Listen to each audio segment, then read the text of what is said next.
நேரம் 12:45. இலங்கை ஒலிபரப்பு கூட்டுத்தாபனம். செய்திகள். செய்தி ஆசிரியர் ஸ்ரீ நாகவாணி ராஜா. வாசிப்பவர் M.I. சிஹாமுத்தீன். முதலில் தலைப்புச் செய்திகள்.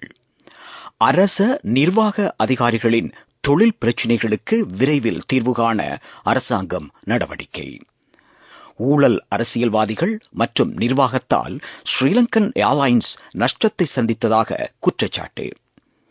கிராம உத்தியோகத்தர்களுக்கான சேவை யாப்பை உருவாக்கும் அமைச்சுமட்ட செயற்பாடுகள் நிறைவு.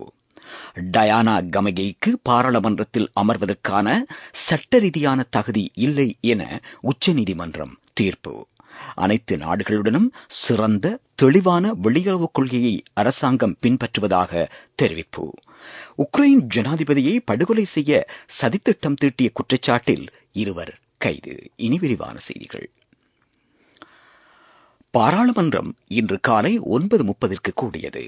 அரச சேவையின் நிறைவேற்று அதிகாரிகளின் தொழில் பிரச்சினைகளை தீர்ப்பதற்காக பிரதமரின் செயலாளர் தலைமையில் செயற்பாட்டுக் குழு அமைக்கப்பட்டுள்ளதாகவும் அதன் பரிந்துரைகள் அடங்கிய அறிக்கையை உடனடியாக சமர்ப்பித்து பிரச்சினைக்கு சுமூகமாக தீர்வு காணப்படும் என பிரதமர் தினேஷ் குணவர்தன பாராளுமன்றத்தில் தெரிவித்தார்.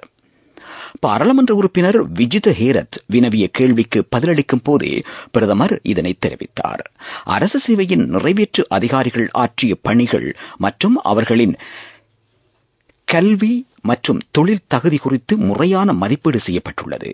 அவர்களின் தொழில்சார் பிரச்சினைகளை கண்டறிய பல நடவடிக்கைகள் மேற்கொள்ளப்பட்டு வருவதாகவும் பிரதமர் தெரிவித்தார். இதேவேளை தனது சீன விஜயத்தின் போது கடற்றொழில் துறையை மேம்படுத்துதல் உட்பட 8 ஒப்பந்தங்களில் சீன அரசாங்கத்துடன் கைச்சாத்திட்டதாக பிரதமர் தினேஷ் குணவர்தன தெரிவித்துள்ளார். அதன்படி சீன மனிதாபிமான உதவி திட்டத்தின் கீழ் 75,000 மீன்பிடி வலைகள், 500 மீனவ விடுதிகள், 1630 மெட்ரிக் டன் அரிசி போன்றவை எதிர்வரும் 2 மாதங்களுக்குள் நாட்டுக்கு கிடைக்கப்பெறும் என பிரதமர் தெரிவித்தார். இந்த வெற்றிகரமான உத்தியோகபூர்வ விஜயத்தின் போது சீன ஜனாதிபதியையும் பிரதமரையும் சந்தித்ததாக இலங்கை பிரதமர் தினேஷ் குணவர்தன தெரிவித்தார். கிராம உத்தியோகத்தர்களுக்கான சேவை யாப்பை தயாரிக்கும் செயற்பாட்டில் அமைச்சு ரீதியான நடவடிக்கைகள் பூர்த்தி செய்யப்பட்டுள்ளதாக ராஜாங்க அமைச்சர் அசோக பிரியந்த தெரிவித்துள்ளார். இதற்காக கிராம உத்தியோகத்தர் தொழிற்சங்கத்தின் ஆலோசனைகளும் யோசனைகளும் பெற்றுக் கொள்ளப்பட்டுள்ளன. நிதி ஆணைக்குழுவின் இணக்கப்பாடு பெறப்பட உள்ளதாக ராஜாங்க அமைச்சர் அசோக பிரியந்த மேலும் குறிப்பிட்டார். முதியோருக்கான நலன்புரி வேலை திட்டங்கள் பல முன்னெடுக்கப்பட்டு வருவதாக ராஜாங்க அமைச்சர் அனூப பாஸ்குவல் தெரிவித்தார். அதன்படி 70 வயதிற்கு மேற்பட்டோருக்கு மாதாந்த உதவித்தொகையாக 3,000 ரூபாய் வழங்கப்படும். முதியோருக்கான புனித யாத்திரைகளை ஏற்பாடு செய்தல் உள்ளிட்ட பல செயற்பாடுகளும் முன்னெடுக்கப்பட்டு வருவதாக அவர் தெரிவித்தார். ராஜதந்திர சிறப்புரிமை சட்டத்தின் கீழ் அதிவிசேட வர்த்தமானி வெளியீடு உள்ளிட்ட கட்டளை மற்றும் பெட்ரோலிய உற்பத்தி விசேட ஏற்பாடுகள் சட்டத்தின் கீழ் வெளியிடப்பட்ட கட்டளைகள் மீதான விவாதம் இன்று நாடாளுமன்றத்தில் நடைபெறவுள்ளது. விவாதத்தை ஆரம்பித்து உரையாற்றிய அமைச்சர் அலி சப்ரி, நாட்டின் இறையாண்மையை பாதுகாத்து அணிசேரா கூட்டணியின் ஊடாக ஏற்றுமதியை அதிகரிக்கவும் முதலீடுகளை நாட்டுக்கு கொண்டுவரவும் பாடுபடுவதாக தெரிவித்தார். நாட்டின் விவசாயம் நவீனமயமாக்கப்படும் சுற்றுச்சூழலை பாதிக்காத நடவடிக்கைகளுக்கு நிதி வசதி செய்து தரப்படும். சர்வதேச அணுசக்தி அதிகார சபை உறுதுணையாக இருக்கும் என்றும் அமைச்சர் அலி சப்ரி குறிப்பிட்டார். மியன்மாரில் சிக்கியுள்ள 49 இலங்கையர்களை விடுவிப்பதற்கான ராஜதந்திர மற்றும் ராஜதந்திர சாராத நடவடிக்கைகள் இடம்பெற்று வருவதாகவும் வெளிவிவகார அமைச்சர் குறிப்பிட்டார். இதேவேளை வன்னி மாவட்ட தேசிய பாடசாலைகளில் நிலவும் ஆசிரியர் வெற்றிடங்களை நிரப்பி பல்கலைக்கழகங்களுக்கு செல்லும் மாணவர்களின் எண்ணிக்கையை அதிகரிக்க ஆவண செய்ய வேண்டுமென பாராளுமன்ற உறுப்பினர் செல்வம் அடைக்கலநாதன் கேட்டுக்கொண்டார். நீங்கள் கேட்டுக்கொண்டிருப்பது இலங்கை ஒலிபரப்பு கூட்டுத்தாபனத்தின் செய்திகள்.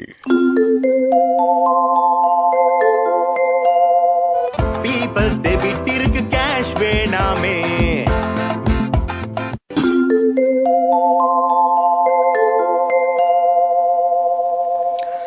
வத்தலகொட அரிசி மற்றும் பயிற்சி நிறுவனம் 2 மாற்று 400 நெல்லினங்களை அறிமுகம் செய்துள்ளது. அதற்காக மேற்கொள்ளப்பட்ட ஆராய்ச்சி மிகவும் வெற்றியடைந்துள்ளதாக அந்த நிறுவனம் தெரிவித்துள்ளது. எதிர்வரும் சில மாதங்களில் பயிர் வெளியீட்டுக் குழுவின் பரிந்துரைகளின்படி இந்த 2 வகையான பாஸ்மதி நெல்லினங்களையும் நாட்டின் பயிர்ச்செய்கைக்கு வழங்க முடியும் என ஆராய்ச்சி நிறுவனம் மேலும் தெரிவித்துள்ளது.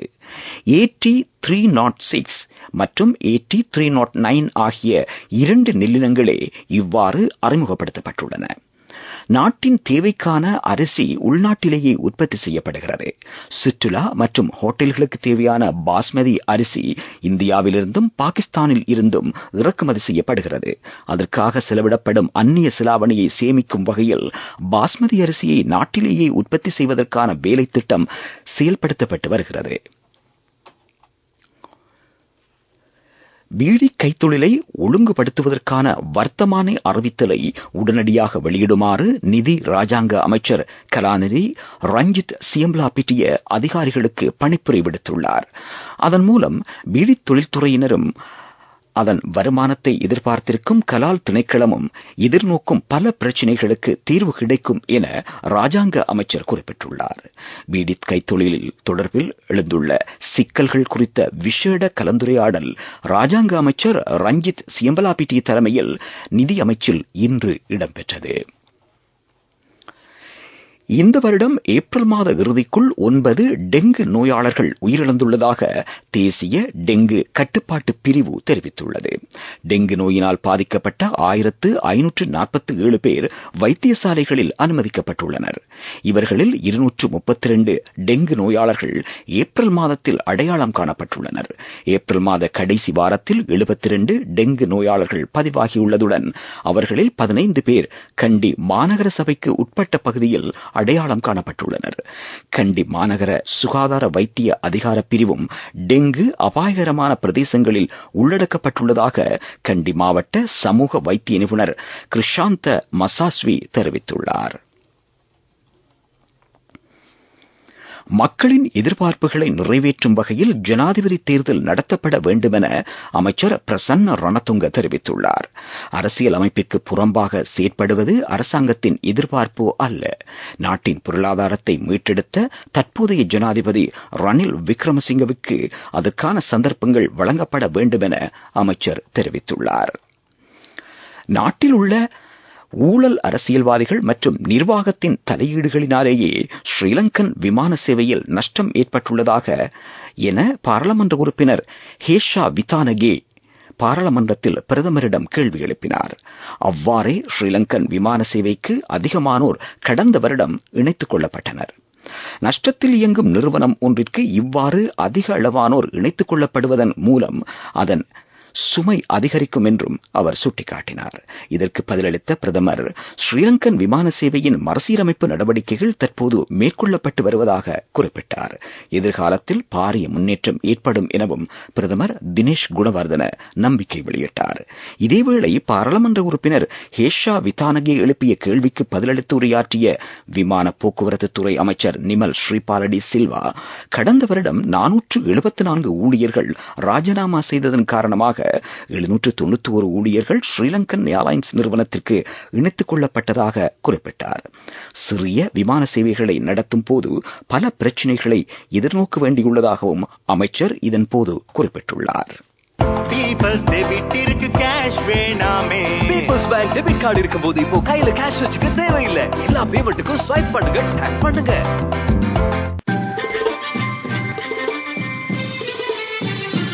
பிரதான செய்தி வழங்குவோர் ஒவ்வொரு வீட்டிலும் இருக்க வேண்டிய வீட்டு வைத்தியர் சித்தாலேப.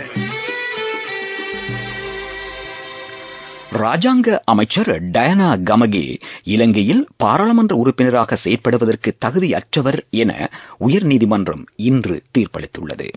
சமூக செயற்பாட்டாளரான ஓஷல ஹேரத் தாக்கல் செய்திருந்த மேன்முறையீட்டு மனு உயர்நீதிமன்றத்தில் இன்று பரிசீலனைக்கு எடுத்துக் கொள்ளப்பட்டது.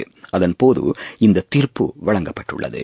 ராஜாங்க அமைச்சர் டயனா கமகே பிரித்தானிய குடியுரிமையை கொண்டவர் எனவும் இதனால் அவர் இலங்கை பாராளுமன்றத்தில் அங்கம் வகிப்பதற்கு தகுதியற்றவர் எனவும் உத்தரவிடக் கோரி குறித்த மனு தாக்கல் செய்யப்பட்டிருந்தது.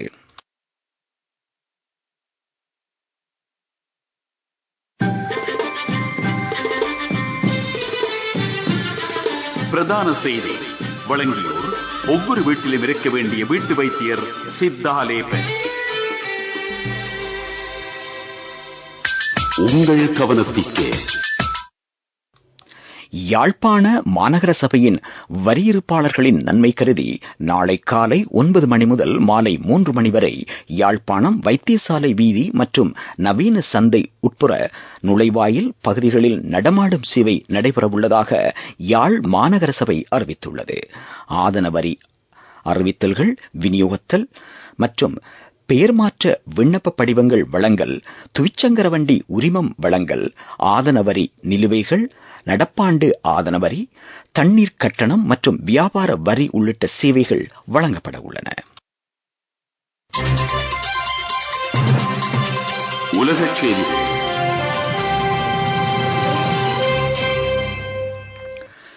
உக்ரைன் ஜனாதிபதி விளாடிமிர் ஜெலன்ஸ்கியை படுகொலை செய்ய சதித்திட்டம் தீட்டிய குற்றச்சாட்டில் உக்ரைனின் 2 பாதுகாப்பு அதிகாரிகள் கைது செய்யப்பட்டுள்ளனர்.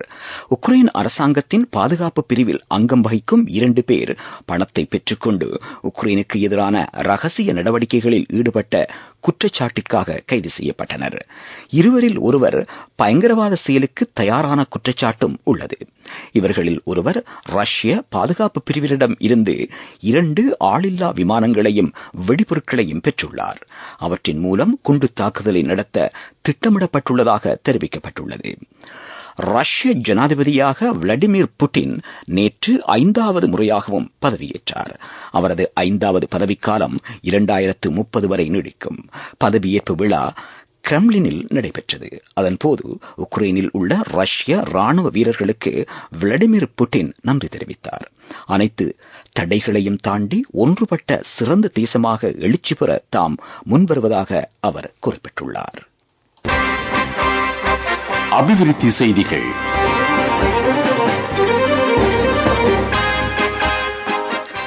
செயற்கை அவயவங்களை தயாரிக்கும் வேலை திட்டம் ஆரம்பிக்கப்பட்டிருக்கிறது.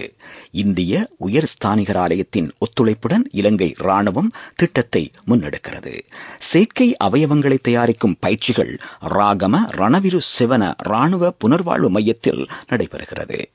இங்கு தயாரிக்கப்படும் செயற்கை கை, கால் அவயவங்களை முதற்கட்டமாக 450 பேருக்கு பொருத்துவதற்கு எதிர்பார்க்கப்படுகிறது. விளையாட்டுச் செய்திகள். டிஎஸ்ஐ சூப்பர் ஸ்போர்ட்ஸ் பாடசாலை வாலிபால் போட்டித் தொடரின் மாவட்ட மற்றும் தேசிய மட்ட போட்டிகள் அடுத்த மாதம் 15ஆம் தேதி ஆரம்பமாகின்றன. போட்டிகள் 5 பிரிவின் கீழ் நடைபெறும். இம்முறை போட்டித் தொடரில் 4000க்கும் மேற்பட்ட வீரர்கள் பங்கு பெற்ற உள்ளதாக இலங்கை வாலிபால் சங்கத்தின் தலைவர் கஞ்சன ஜெயரத்ன தெரிவித்துள்ளார். துடிப்பான யூத்திற்கு லைஃபில் சேஞ்சுக்கு சரியாக செட் ஆகும். கண்கள் மூடி கண்ட கனவுகள் நிறைவேற யூத்திற்கு செட் ஆகும் ஃப்ரெண்ட்ஷிப் இதுதானே. NSBI இத்துரு வித்துரு அக்கவுண்ட் ட்ரீம் நிறைவேற சரியான பிளான். வர்த்தக செய்தி அனுசரணை. தேசிய சேமிப்பு வங்கி உங்கள் பணத்திற்கு பாதுகாப்பான இடம். அனுராதபுரத்தில் தெரிவு செய்யப்பட்ட 15,000 விவசாய குடும்பங்களை அடிப்படையாக கொண்ட நவீன விவசாய ஊக்குவிப்பு திட்டம் நடைமுறைப்படுத்தப்பட உள்ளது. இதனை இலக்காக கொண்டு வெளிநாட்டு முதலீடுகளுடான பயிற்சி நிலையம் ஒன்றும் அமைக்கப்படும். 20 தொடக்கம் 25 ஆண்டுகளை இலக்காக கொண்டு இந்த திட்டம் தயாரிக்கப்படுகிறது. மரக்கறி மற்றும் பழ உற்பத்திகள் இங்கு மேற்கொள்ளப்படும். இதற்காக சுமார் $1,000 மில்லியன் முதலீடு சுமார் $100 மில்லியன் முதலீடு செய்யப்பட இருக்கிறது. வர்த்தக செய்தி அனுசரணை. தேசிய சேமிப்பு வங்கி உங்கள் பணத்திற்கு பாதுகாப்பான இடம். துடிப்பான யூத்திற்கு லைஃபில் சேஞ்சுக்கு சரியாக செட் ஆகும். கண்கள் மூடி கண்ட கனவுகள் நிறைவேற யூத்திற்கு செட் ஆகும் ஃப்ரெண்ட்ஷிப் இதுதானே. NSBI இத்துரு வித்துரு அக்கவுண்ட் ட்ரீம் நிறைவேற சரியான பிளான். பொருளாதார செய்திகள். இந்தியாவில் இருந்து பெரிய வெங்காயம் மீண்டும் இறக்குமதி செய்யப்படுவதால் சீன பெரிய வெங்காயத்திற்கான கிராக்கி குறைவடைந்துள்ளதாக புறக்கோட்டை மொத்த வியாபாரிகள் தெரிவித்துள்ளனர். கடந்த தினங்களில் 1 கிலோ சீன பெரிய வெங்காயம் 300 ரூபாய்க்கு விற்பனை செய்யப்பட்டது. தற்போது சீன பெரிய வெங்காயம் 1 கிலோவின் விலை 100 ரூபாய்க்கும் குறைவான விலையில் விற்கப்படுகிறது. தற்போது புறக்கோட்டை மொத்த விற்பனை சந்தையில் 1 கிலோ இந்திய பெரிய வெங்காயம் 150 முதல் 250 ரூபாய் வரை விற்பனை செய்யப்படுகிறது. காலநிலை அறிக்கை. நாட்டின் பெரும்பாலான பிரதேசங்களில் எதிர்வரும் சில நாட்களுக்கு மழை அதிகரிக்கக்கூடும் என வளிமண்டலவியல் திணைக்களம் அறிவித்துள்ளது. பெரும்பாலான பிரதேசங்களில் பல இடங்களில் பிற்பகல் 2 மணிக்கு பின்னர் மழை அல்லது இடியுடன் கூடிய மழை பெய்யக்கூடும். மேல் சப்ரகமுவ, மத்திய, ஊவா மாகாணங்களிலும் காலி, மாத்தறை மாவட்டங்களிலும் சில இடங்களில் 75 மில்லிமீட்டருக்கும் அதிகமான மழை வீழ்ச்சி எதிர்பார்க்கப்படுகிறது. புத்தளத்திலிருந்து கொழும்பு மற்றும் காலியூடாக ஹம்பாந்தோட்டை வரையான கரையோர பிரதேசங்களில் காலை வேளையிலும் மழை பெய்யக்கூடும். இடியுடன் கூடிய மழையின் போது அப்பிரதேசங்களில் தற்காலிகமாக பலத்த காற்றும் வீசக்கூடும் என திணைக்களம் வெளியிட்டுள்ள அறிக்கையில் குறிப்பிடப்பட்டுள்ளது. இன்றைய செய்திகளின் நிறைவாக மீண்டும் தலைப்புச் செய்திகள். அரச நிர்வாக அதிகாரிகளின் தொழில் பிரச்சினைகளுக்கு விரைவில் தீர்வு காண அரசாங்கம் நடவடிக்கை. ஊழல் அரசியல்வாதிகள் மற்றும் நிர்வாகத்தால் ஸ்ரீலங்கன் ஏர்லைன்ஸ் நஷ்டத்தை சந்தித்ததாக குற்றச்சாட்டு. கிராம உத்தியோகத்தர்களுக்கான சேவை யாப்பை உருவாக்கும் அமைச்சு மட்ட செயற்பாடுகள் நிறைவு. டயனா கமகேயிற்கு பாராளுமன்றத்தில் அமர்வதற்கான சட்ட ரீதியான தகுதி இல்லை என உச்சநீதிமன்றம் தீர்ப்பு. அனைத்து நாடுகளுடனும் சிறந்த தெளிவான வெளியுறவுக் கொள்கையை அரசாங்கம் பின்பற்றுவதாக தெரிவிப்பு. உக்ரைன் ஜனாதிபதியை படுகொலை செய்ய சதித்திட்டம் தீட்டிய குற்றச்சாட்டில் 2 கைது. எமது அடுத்த பிரதான செய்தி அறிக்கை இன்று மாலை 6 மணிக்கு ஒலிபரப்பாகும்.